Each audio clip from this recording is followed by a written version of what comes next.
Good morning, আসসালামু আলাইকুম। Welcome back to my channel. আশা করি আল্লাহর অশেষ রহমতে ভালো আছেন। আলহামদুলিল্লাহ, আমিও ভালো আছি।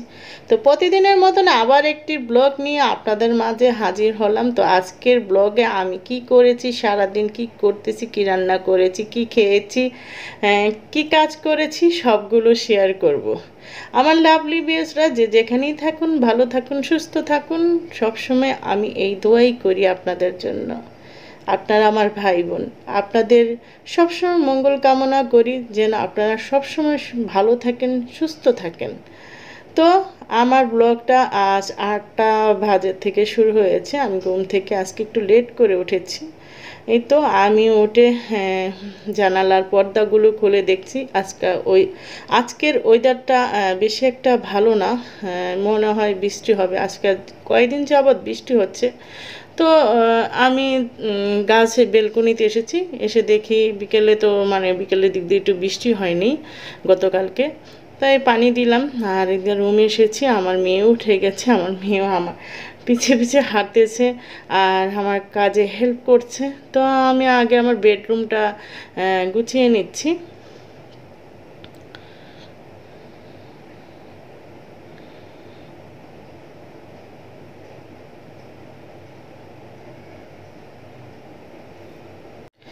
তারপর আমি সমস্ত কিছু ভালো করে ক্লিন করে নিচ্ছি। এটা আমার রোজকার কাজ, আজকে ফার্স্ট না, প্রতিদিনই এই কাজ। আসলে আপনাদের সাথে সব কিছু শেয়ার করি না, আস্তে আস্তে সব শেয়ার করব আপনাদের সাথে। আশা করি আপনারা আমার ব্লগগুলো ভালো লাগবে এবং কমেন্টস করে জানাবেন আমার ব্লগগুলো কীরকম লাগে আপনাদের কাছে। তো এই তো আমি সমস্ত কিছু ভালো করে ক্লিন করে নিচ্ছি। প্রতিদিন পড়ার টেবিলে আসলে মেজাজটা অটোমেটিক গরম হয়ে যায়। আমার ছোট মেয়েটা, আমার বড় মেয়ে পড়াশোনা করে, এখানে একটা চেয়ার রেখে যায়, ওই চেয়ারে উঠে সমস্ত বইগুলো উলট পালট করে সব ফেলে দেয়। এই তো ওর কাজ। আমি একদিক দিয়ে গুছাই, আরেক দিক দিয়ে আমার মেয়ে সমস্ত কিছু এলোমেলো করে দেয়। তারপরে কাজেই সবসময় গুছিয়ে রাখতে চেষ্টা করি। এই তো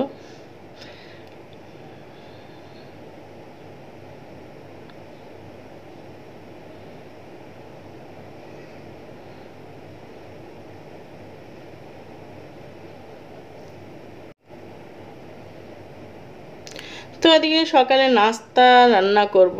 আজ একটু লেট উঠেছি, তাই বলছি একটু ভাতই রান্না করে দিব। কারণ অ্যাকচুয়ালি আমার হাজবেন্ড সকালে ভাত খায় এসে, তো এখন বেগুন ভাজি আর ভাত রান্না করব। বেগুন ভাজি আমার ছেলের ফেভারিট বেগুন ভাজি। এভাবে বেগুন ভাজি করে দিলেও ভালো লাগে ওর। তাই আমাকে বলতেছে, আম্মু বেগুন ভাজি করো।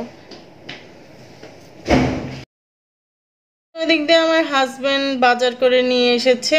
তো কতগুলো মাছ নিয়ে এসেছে, গরু মাংস নিয়ে এসেছে আর মুরগি নিয়ে এসেছে। তো আমার এক খালা আমার পাশের বাড়িতেই থাকে, ওনাকে আমি ডেকেছি আমার মাছগুলো কেটে দেওয়ার জন্য। ওনাকে প্রায়ই আমি ডাকি আর কাজ করাই, টুকটাক কিছু কাজ করাই। এই তো আমি ঘরটা মুভ করতে পারি না, ওনাকে দিয়ে ঘরটা মুভ করাই, কাপড় চোপড়ে ধোয়াই টুকটাক। আমার ওয়াশিং মেশিনটা আজকে যাবৎ কয়েকদিন ধরে, লকডাউন যখন শুরু হয়েছে, আমার ওয়াশিং মেশিনটার একটা প্রবলেম হয়েছে। আমি ওয়াশিং মেশিন দিয়ে কাপড় কাচি সবসময়। তো আমি এখন কাপড় কাচতে পারি না, তো ওনাকে ডেকে আমি কিছু করাই, এই আর কি। তো খালা সবগুলো মাছ ডালতেছে। মাছগুলোকে কেটে আনে নেই। তো সবসময় মাছ কেটে আনে বাজার থেকে, যখনই মাছ আনবে কেটে আনে। তো আজ কেন জানি কেটে আনে নেই। আর এই তো এখন আমি আর খালা মিলে কেটে ফেলবো। তো মাছগুলো মনে হয় অনেক সহজ কাটতে, এই জন্য কাটেনি। আর দেখতে অনেক সুন্দর, আমাকে মনে দেখানোর জন্যই কেটে আনে নেই। এই তো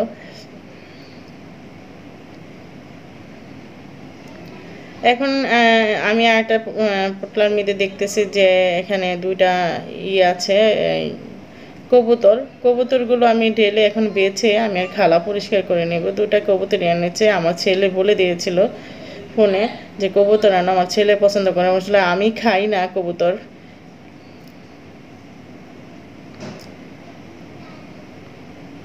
এখন আমি আর আমার খালা মিলে এই মাছগুলো কেটে নিব।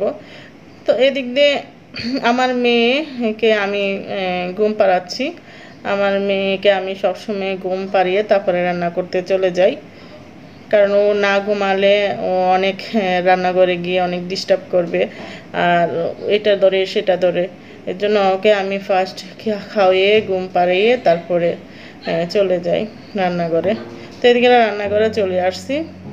তো এদিক দিয়ে আমি রান্না বসিয়ে দিয়েছি, একটা হাঁড়িতে তেল দিয়ে দিয়েছি, সরিষার তেল। আমি সরিষার তেলটা ইউজ করি, কারণ সরিষার তেলে অনেক উপকার, ঠান্ডা লাগে না, আবার অনেক কিছুর উপকার। আর আমি এখানে তেল দেওয়ার পর আমি মশলাগুলো দিয়েছি, এখানে এলাচ, দারচিনি আর তেজপাতা দিয়ে দিয়েছি পরিমাণ 3-4টা। তো এখানে আমি পেঁয়াজ আর কাঁচামরিচ কুচি দিয়ে দিয়েছি। এখন ভালো করে একটু পেঁয়াজগুলো ভেজে তারপরে আমি এখানে বাকি মশলা অ্যাড করব।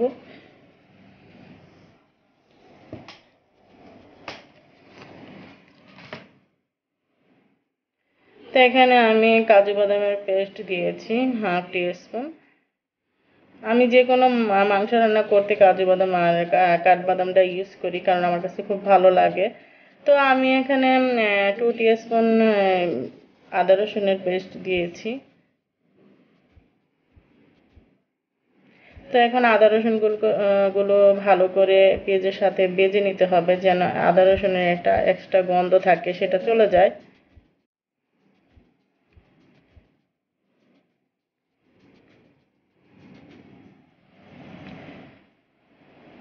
তো আমি 1 টিস্পুন হলুদের গুঁড়ো দিয়ে দিলাম, 1 টিস্পুন মরিচের গুঁড়ো,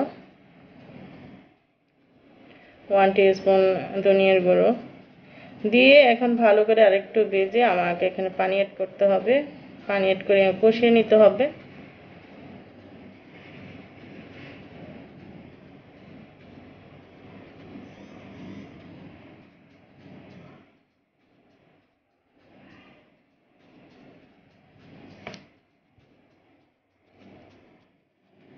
ভালো করে কষিয়ে নিতে হবে, পানি দিয়ে দিলাম।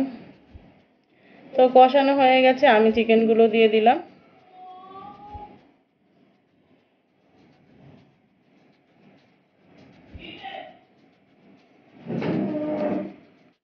এখন আমার চিকেনগুলো ভালো করে মিশিয়ে মশলার সাথে ভালো করে ডেকে দিব, যেন ভালো করে কষে যায়। আমি এখানে আর পানি অ্যাড করবো না, একদম লাস্ট টাইম যখন কষিয়ে নিব তখন পানি দিয়ে দিব। তো আমি ডেকে দিলাম। তো একটা হাঁড়ি বসিয়ে দিয়েছি, এখন আমি করলা ভাজি করব। কক্সবাজারের স্টাইলের করলা ভাজি, কিভাবে ওনারা হোটেলে করলা ভাজি করে সেটা খেয়ে আমার খুব ভালো লাগছে। তারপরে আমি ওনাদেরকে জিজ্ঞেস করছি যে করলা ভাজিটা কিভাবে করেন, ওনারা বলছে এভাবে। তো আমি সেইভাবে করলা ভাজি করতেছি আর আপনাদের সাথে শেয়ার করতেছি।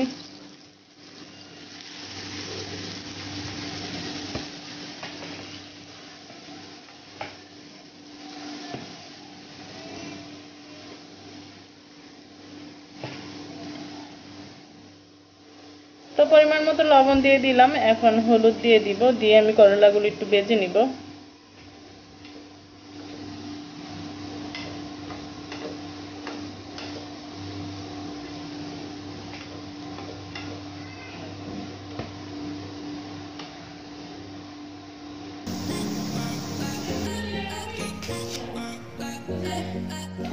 তো আমি পেঁয়াজ দিয়ে দিয়েছি, করলা গুলো ভালো করে ভেজে, হালকা ভেজে আমি পেঁয়াজগুলো দিয়ে দিয়েছি। এখন আমি একটা ডিম দিয়ে দিলাম, দিয়ে এখন নাড়াচাড়া দিয়ে আমার করলাগুলো নামিয়ে ফেলবো।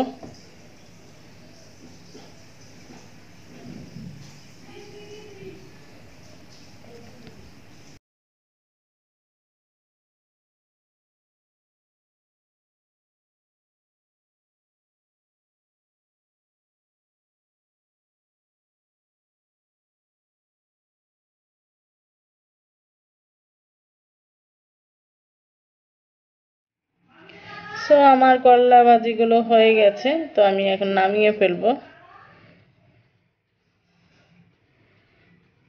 তো তো এদিক দিয়ে আমার চিকেনও হয়ে গেছে। আর দুপুরে লাঞ্চের পরে এই যে আমার মেয়েকে আমগুলো কেটে রেখেছিলাম সেগুলো দিয়ে দিয়েছি, আমার মেয়ে বসে বসে খাচ্ছে।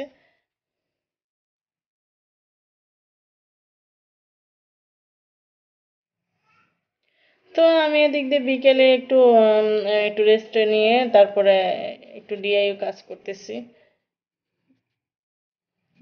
একটু সময় পেলে এই তো একটু ফাঁকিবাজি কাজ করি। আমার লাভলি ভিউয়ার্সরা, যারা আমাকে এখনো সাবস্ক্রাইব করেন নাই অবশ্যই আমাকে সাবস্ক্রাইব করবেন, পাশে থাকা বেল আইকনটি অবশ্যই প্রেস করে দিবেন যেন নোটিফিকেশনের মাধ্যমে আমার নতুন নতুন ভিডিওগুলো আপনারা অতি সহজে দেখতে পারেন। আর কমেন্টস করে জানাবেন আজকের ভিডিওটি আপনাদের কিরকম লাগলো, আর লাইক তো অবশ্যই দিবেন। তো আপনারা আমাকে সাপোর্ট করবেন, আপনাদের সাপোর্ট আমার একান্ত প্রয়োজন। যদি আপনারা সাপোর্ট না করেন তাহলে তো আমি এগিয়ে যেতে পারবো না। আর কমেন্টস করে জানাবেন আমার লাভলি বেস্টরা, যারাই আমার ভিডিওটি দেখেন, যে আমার ভিডিওটি কীরকম হয়েছে। যদি কোনো ভুল ত্রুটি হয় অবশ্যই ক্ষমা দৃষ্টিতে দেখবেন। আর তো এই তো আমার একটা ছেলের খাতা ছিল, তো আমার ছেলের পরীক্ষা লকডাউনের মাঝে ওদের ক্লাস মানে শেষ হয়ে গেছিল, মানে জুন জুলাইতে ক্লাস শুরু হয়, নতুন ক্লাসে উঠবে। তার জন্য টিচাররা বলেছে যে আর ওদের পরীক্ষা হবে না, অনলাইনে যা পরীক্ষা হয়েছে ওগুলো থেকেই ওদের রেজাল্ট নিয়ে ওদের উঠিয়ে দিবে। তার জন্য আমি ছেলের খাতাটা এখানে নিয়ে আমি একটু ব্যবহার করি, দেখি কি বানানো যায়।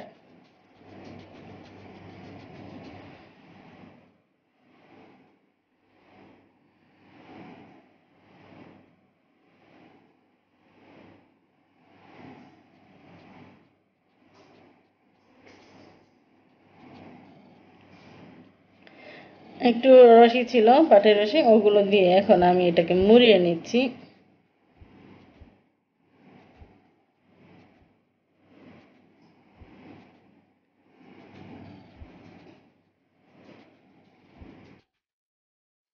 তো এই যে লাঠির মতন কিছু বানিয়ে নিচ্ছি একটু বাটির কাগজ দিয়ে। তো আমি পুরা মানে এই ডিআইওয়াই কাজটা পুরাটা আমি ভিডিও করেছিলাম, দেখে আমার মোবাইল থেকে গায়েব হয়ে গেছে, ডাউনলোড হয়নি ভিডিও। তারপর আমি দেখাতে পারিনি, তো আমি তো এইটা বানিয়েছি, একটু সাজিয়ে নিয়েছি ফুল দিয়ে। তো আপনারা সবাই আমাকে কমেন্টস করে জানাবেন আজকে আমার এই কাজটা কীরকম হয়েছে। জানি এটা ফাঁকিবাজি কাজ, বাচ্চাদের কাজ, তারপর একটু চেষ্টা করি বাসায় এটা সেটা করতে। তো ভালো থাকবেন, সুস্থ থাকবেন, নিরাপদে থাকবেন। আজকের মতন এই পর্যন্তই। আল্লাহ হাফেজ।